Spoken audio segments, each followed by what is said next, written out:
साबर मंत्रों का अलग ही विधान होता है। नमस्कार दोस्तों, आज मैं आपको साबर मंत्र के विषय में बताने जा रहा हूँ। बंगलामुखी साबर मंत्र का शमशान प्रयोग कैसे किया जाता है। साबर मंत्रों को साधने के लिए जो विधान होते हैं बहुत ही विशेष होते हैं। कुछ मंत्र होते हैं जो जल में रहकर सिद्ध किए जाते हैं, कुछ प्रयोग शमशान में किए जाते हैं, कुछ चौराहे पर या कुछ तिराहे पर किए जाते हैं।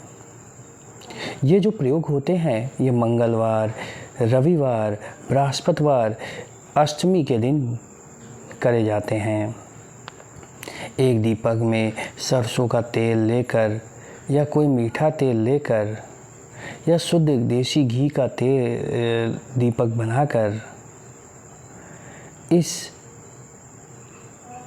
साधना को की जाती है। इसमें दीपक में थोड़ी सी हल्दी डाली जाती है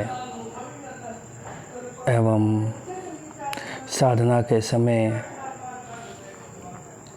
आपको कुछ विशेष नियमों का पालन करना पड़ता है। जैसे बंगलामुखी साधना में पीले वस्त्र धारण करने पड़ते हैं, पीला तिलक लगाना पड़ता है। देवी जी के चित्र को स्थापित करने के बाद मंत्रों का 1000 बार जप करना पड़ता है। ये जो साबर मंत्र हैं ये कुछ विशेष होते हैं। इनका जो प्रयोग होता है ये लगभग 43 दिनों का होता है और इसके प्रयोग के बाद आपको विजय प्राप्त होती है तथा आपके सभी कार्य सिद्ध होने लगते हैं। आइए जानते हैं बंगलामुखी का साबर मंत्र का शमशान प्रयोग।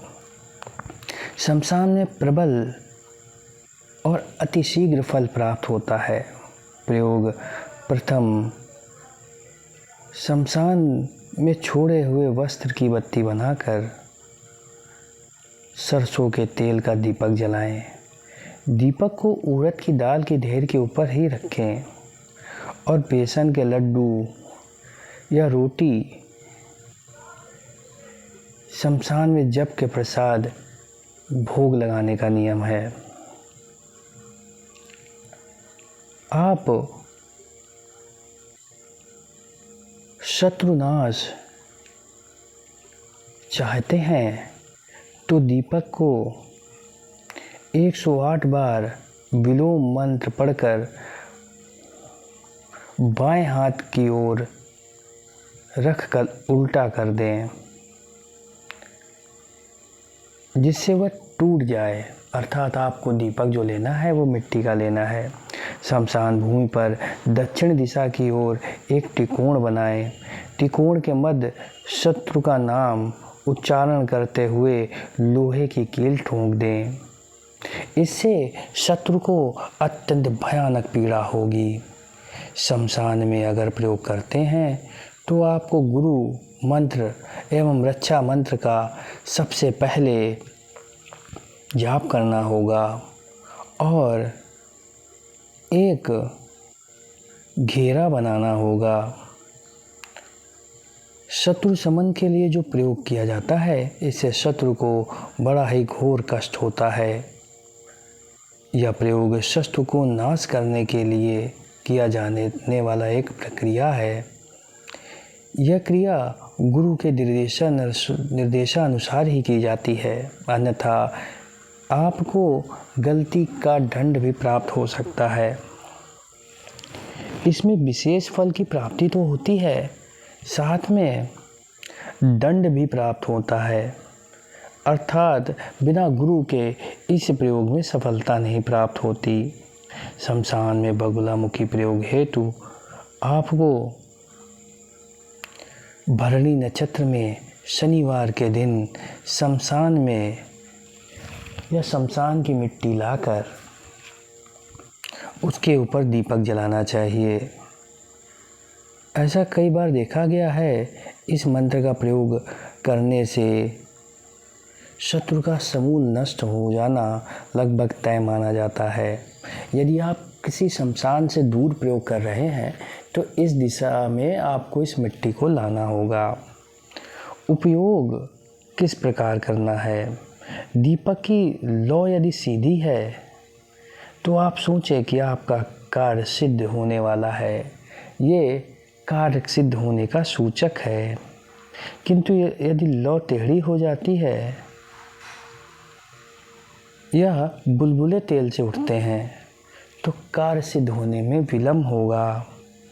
तांत्रिक प्रयोग में इन विशेष साबर मंत्रों का विशेष ही प्रयोग है। इन साबर मंत्रों से कठोर साधनाएं की जाती हैं और यदि गुरु कृपा और आराध्य की कृपा रही तो यह मंत्र सिद्ध हो जाते हैं और शत्रुनाश आपको प्रबलता से दिखाई देता है। आपके समक्ष ही शत्रु का नाश हो जाता है। अतः इस प्रयोग को किसी को कष्ट पहुंचाने की दृष्टि से नहीं करना चाहिए। दीपक की लौ जो है वह आपको बता देगी कि माता प्रसन्न है या नहीं, आपका कार्य सिद्ध होगा या नहीं। माता बंगलामुखी आपको प्रेम करती हैं, आपकी जो साधना है वह सफलता की ओर बढ़ रही है या नहीं। इसके अलावा इस मंत्र का प्रयोग आप सिद्धि प्राप्त करने हेतु भी कर सकते हैं। इसके लिए आपको पूरा इसी प्रकार प्रयोग करना है, लेकिन शत्रुनाश हेतु मन में कामना नहीं रखनी है। इसके उपरांत आपको कामना यह रखनी है कि भगवान माता मुझे दर्शन प्रदान करें, और घर में ही आप इस प्रयोग को कर सकते हैं। फिर उसके बाद आपको मंत्रों की संख्या बढ़ानी होगी। लगभग 83 दिन का प्रयोग है। 83 दिन बाद आपको देवी बंगलामुखी के द्वारा कुछ ना कुछ अवश्य प्राप्त होगा और माता दिव्य शक्तियाँ देने में बहुत ही चतुर हैं। वह अति शीघ्र प्रसन्न होती हैं और अति शीघ्र रुष्ट हो जाती हैं। इसीलिए देवी की उपासना करते समय भक्तों को विशेष ध्यान देना चाहिए। लेकिन मेरा ये अनुरोध है कि यदि आपके पास गुरु नहीं है तो इस प्रकार की साधना को ना करें।